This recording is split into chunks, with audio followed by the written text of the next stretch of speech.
Hi guys, this is Angelique. So, for today's video, i-share ko sa inyo kung paano i-cancel yung subscription. Kasi yung iba, nagtataka sila kung bakit merong mga deduction sa GCash nila about Google subscription.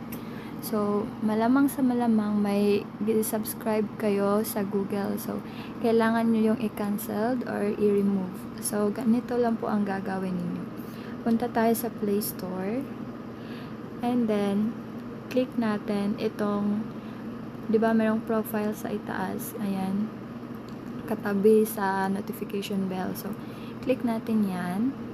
And then, meron tayo dito makikita na payment and subscription. So, i-click natin. So, ayan. Kita nyo, di ba merong subscription dyan. I-click nyo din yan. So, ako, bago ko lang ito na-cancel yung Prime Video kasi ayaw ko na, hindi na ako nanonood dito. So, kaya, kinancel ko na.